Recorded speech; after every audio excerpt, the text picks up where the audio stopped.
I am 27, female and pregnant with my first child. As expected, I'm very happy and I'm sharing the news of my pregnancy on Facebook, as I have several family members who live overseas. This is my first child and I am beyond happy. The issue is my older sister, who is 29 and infertile and has given up on children after 9 losses. My sister and I have never had a good relationship. She was sick as a baby and nearly died. The trauma caused my parents to favor her and place her above me. As a result, I was always expected to make myself as small as possible to accommodate her.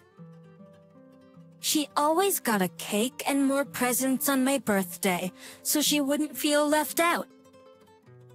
I was told to hide my grades as she did badly at school. I was also not allowed to display trophies in my home because she might see them and get upset. My sister 100% leaned into this and made my life a nightmare. She would make up stuff so my parents would take things from me and give them to her. I was even told not to go to my prestigious university, think Ivy League, but in my country because it would upset her. When I chose to go, my parents cut me off. That was fine, as my paternal grandparents, who basically raised me, took care of everything. I was dropped off with them a lot when my sister needed medical care. Since then, I've been in low contact with my family and only see them around the holiday at my grandparents' place. They weren't invited to my wedding. When I got pregnant, I shared the announcement online, and everybody congratulated me, except my parents and sister, who harassed me and reported my post, so it wouldn't get taken down. I blocked them all. I saw them again on New Year's at the grandparents' place. When they saw me, my sister started screaming at my grandparents, saying how could they invite me after what I did to her. She was also screaming at my belly as it offended her. She kept crying and asking how I could do this to her. I told her I did nothing to her. She went on and on about her losses and how hard they were on her. But I snapped and told her I didn't care. She's not my sister. She's my bully who tormented me my whole life. I owe her nothing. My life has nothing to do with her. This got my parents mad and they screamed at me too. My uncles ended up throwing them out and it ruined the party. My family said I did nothing wrong, but my parents and my sister's friends have been mass reporting my Facebook account until I ended up deleting it. Am I the idiot? Should I have shown her more grace? But the idiot. Wow, your parents are enabling your grown-up sister. The grown-up sister's bullying. I mean, I get that they wanted to spoil her after almost losing her as a baby, but nothing warrants the harassment the 3 of them seem to have put you through your whole life. Like seriously? Are you supposed to never be better or faster than your sister at anything? Ever? Jeez. I can't tell how bad you snapped since you probably paraphrased the interaction, but it seems like your sister had it a long time coming, and you should honestly just cut off all contact with her and your parents. The toxic vibes are strong with these ones. Also, congratulations on your pregnancy. May your child be cheerful and grow up in a better loving environment than you unfortunately had to. Yep, your parents and your sister are truly toxic. Well, I feel bad for her having to go through 9 losses. Your life doesn't revolve around her. Your parents are horrible for their blatant favoritism and for making you hide all of your achievements growing up so you can't, in a sense, outshine her. If I was you, I'd go no contact after this. Yeah, she was screaming at your belly as it offended her. What did she expect? Then that you would be voluntarily child-free to protect her feelings. Or that you would decline any and all invitations to family events until your child is grown and you can pretend she no longer exists.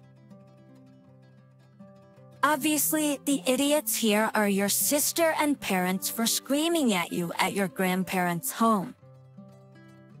I'm so sorry you had such an awful childhood.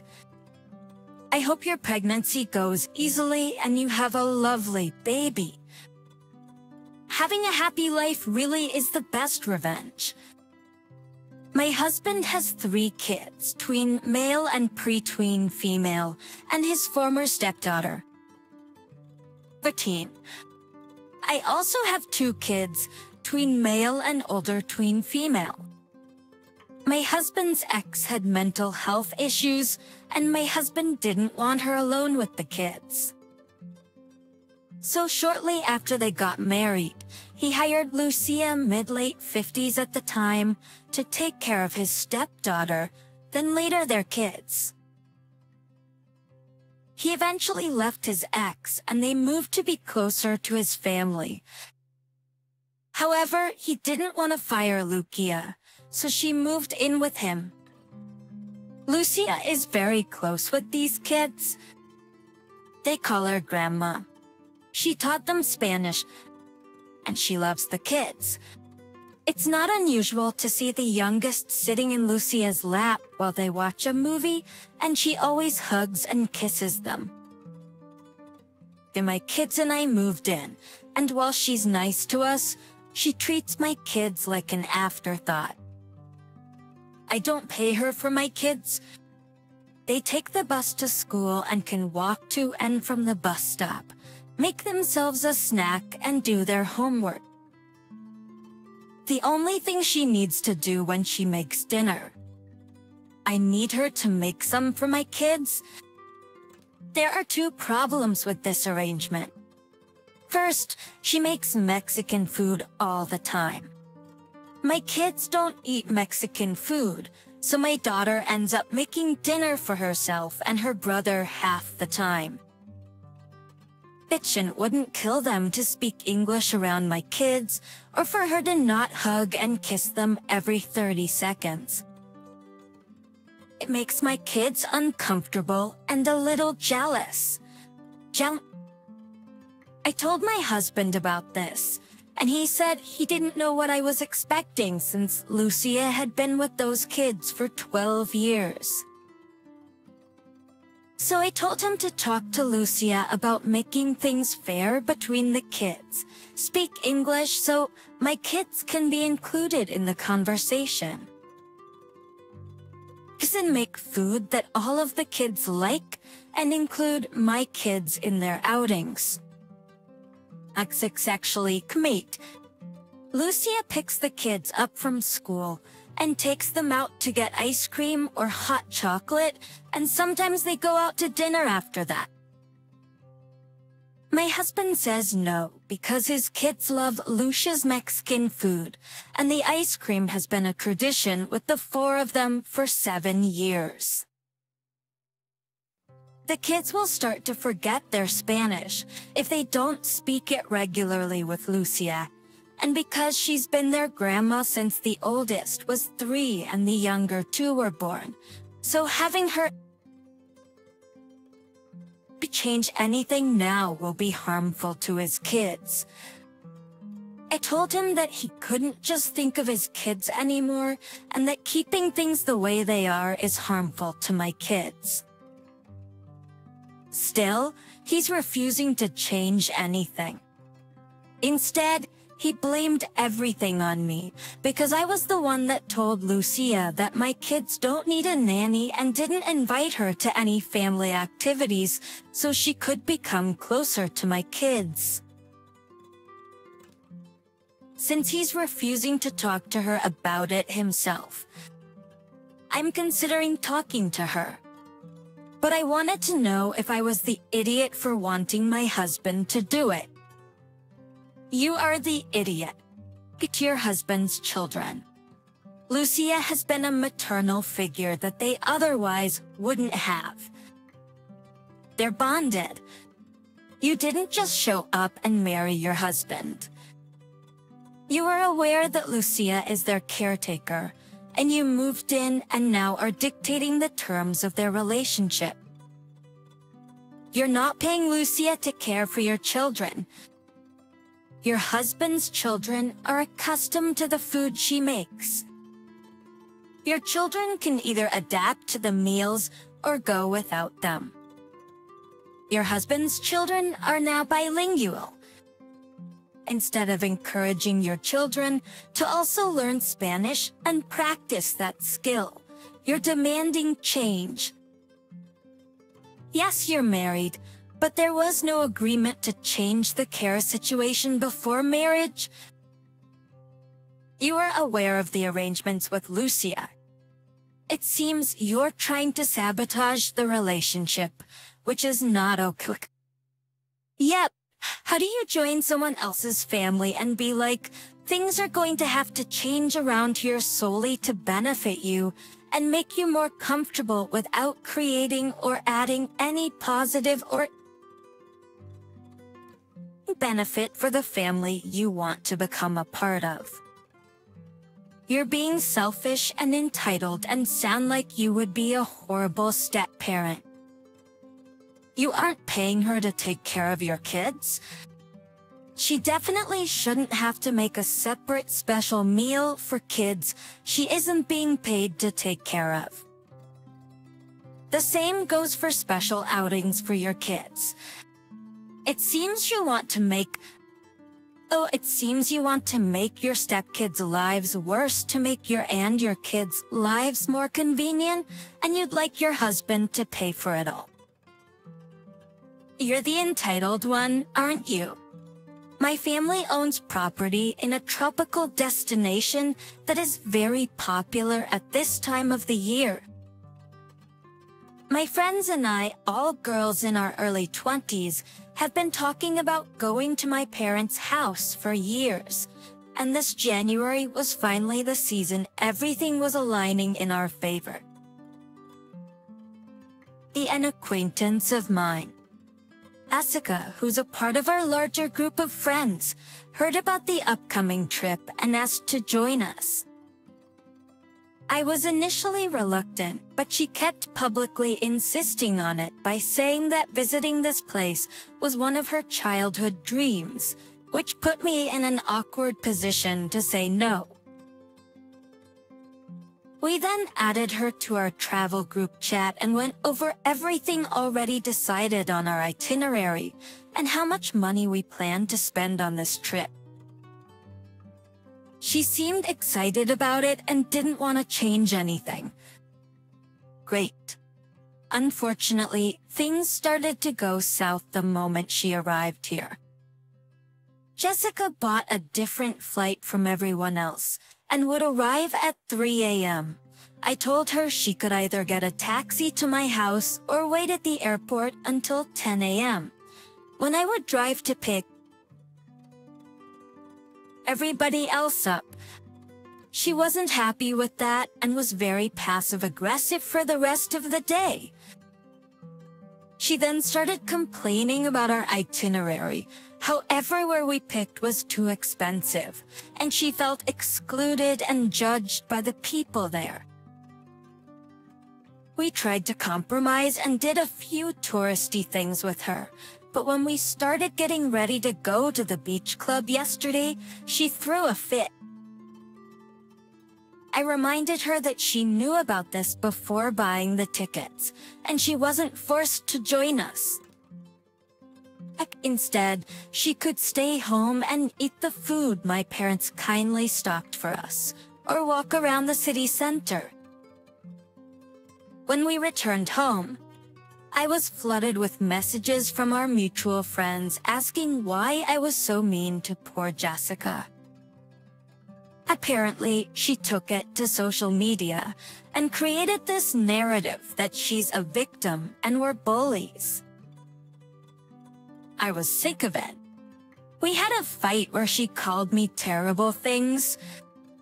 I wasn't a perfect angel either, to be fair, ending with her being kicked out. So am I the idiot? Not the idiot. She invited herself on your trip and then acted appalled that it wasn't catered to her needs and wishes. Just make sure all of your friends blowing up your phone due to her social media posts know your side of the story. She created her own problems and tried to blame you. She can just get herself back home. You are the idiot because of the part where it's a different country, and she might not have enough money for a hotel, and it could be dangerous for a young woman. She was entitled and obnoxious, and I understand why you kicked her out. Maybe it would have been more considerate if you had first warned her about being kicked out. Your other mistake here was caving under the pressure of avoiding awkwardness and allowing her to come in early. And feeling awkward by saying no is far less painful than the ordeal you just encountered. Am I the idiot for kicking my friends out of my vacation house in a foreign country? Even though I was mainly judged not the idiot, I did feel bad about the way I handled it. Like many of you pointed out, it's my fault for allowing her to come in the first place. At this country, and especially this specific location, is considered safe, but it's not idiot-proof. Something bad could have happened, and I would have blamed myself for it. I decided to be the bigger person and contacted Jessica earlier today after dropping my friends off at the airport. Our talk went really well. She explained that in the beginning she was looking forward to our plans.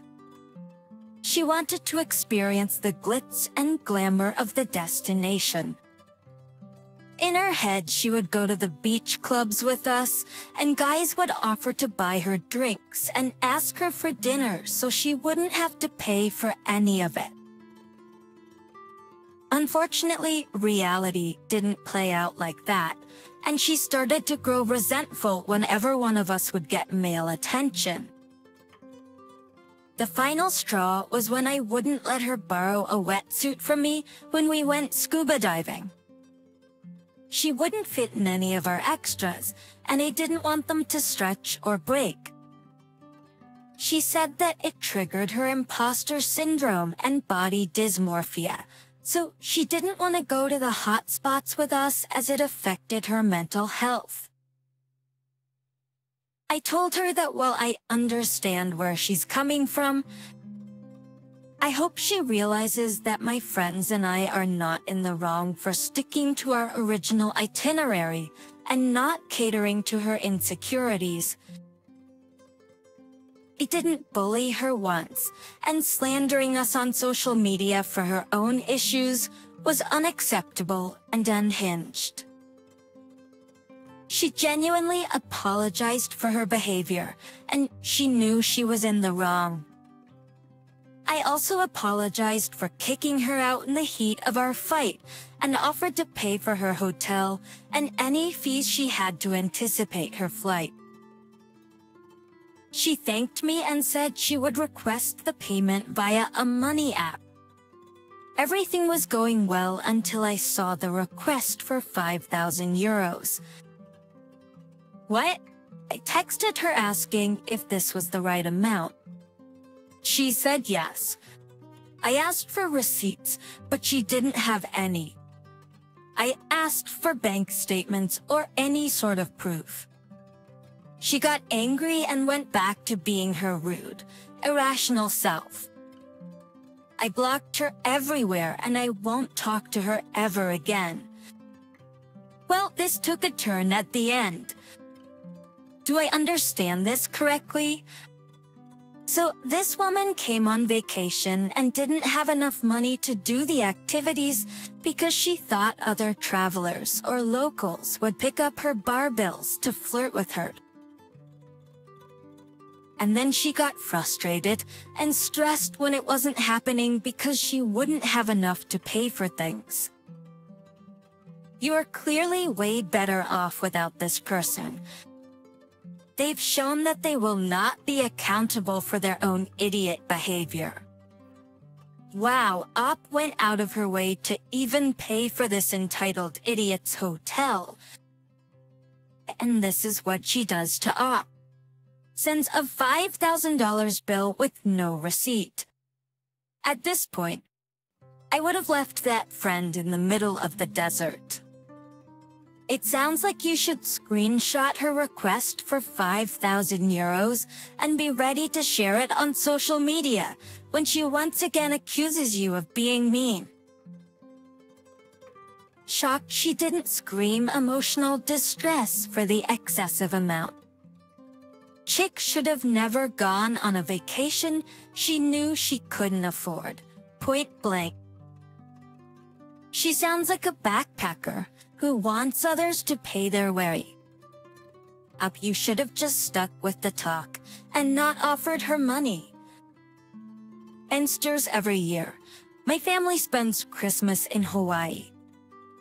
We've done it every year since I can remember, and it's a fun family tradition for me. After my husband and I had kids, we had to reorganize our family Christmas plans because his parents wanted to see our kids for Christmas. So we decided to celebrate Christmas with his parents on New Year's and go to Hawaii for actual Christmas. This is the system that worked for us until last year. Last year, his dad passed away around this time of year, and it hit him and his mom hard. And for obvious reasons, we didn't go to Hawaii. Like this year, we planned out what we do for the holidays early. But we'd do Thanksgiving with his mom, and we'd do Christmas in Hawaii since the kids. And I missed out last year. Things were going well until right before our flight. Then about a week out, he said he was unsure. He said he thinks it might be better that we stay. He said he wanted to spend Christmas with his family and felt like his mom needed it. I was unhappy about this. We made a plan. We saw her last month, and we already had my dad buy our tickets and hotel. So it would be incredibly unfair to me, him and our kids, for us not to go just for his mom, who we see a few days after we got back anyways. So we got into an argument about it and proposed that the kids and I go to Hawaii and he could stay there with his mom. He decided to do this, but he was clearly very upset that I wasn't going to forego my family's Christmas tradition and see my family just for his mom. So now I'm in Hawaii watching and wrangling my kids by myself while he's home alone. He hasn't texted me or responded to me much. When I call him, he only talks for about 3 minutes before wanting to get off the phone with me and talk to the girls. Am I the idiot? Edit. It's a my side of the family thing. Also, I feel that it would be rude to ask to invite my mother-in-law. My mother-in-law, since we don't pay, you are the idiot for your attitude. I wasn't going to forgo my family's Christmas tradition and see my family just for his mom. Obviously, his mom is important to him. I understand that you have to move on, but everyone has different grief. That's the loss of her life partner. You've put your tradition above your family, which in my honest opinion really sucks. But the idiot, if he had suggested 6 months ago, before the trip was planned and paid for, that you spend Christmas with his mom and adjust the family holiday Christmas schedule accordingly, then that would be different. But he waited until 1 week before, after spending Thanksgiving with her and the whole trip was paid for, to suggest canceling your side of the family's holiday and doing Christmas with her as well. Bottom line, I understand and commiserate with his feelings, but I think casually expecting his whole family to cancel a fantastic trip that was already paid for was unreasonable, given the time frame, and at the very least, he shouldn't punish you for still going when he didn't disagree. You are the idiot for the W spend every Christmas in Hawaii with my family, so he never gets to spend Christmas with his family. How many Christmases did he miss with his dad before he died? And the part where she says the kids, and I missed out last year is like, yeah, for a good reason. Your father-in-law just died. I don't know, everyone's giving her a pass here, but to me, it comes off as incredibly selfish and uncaring.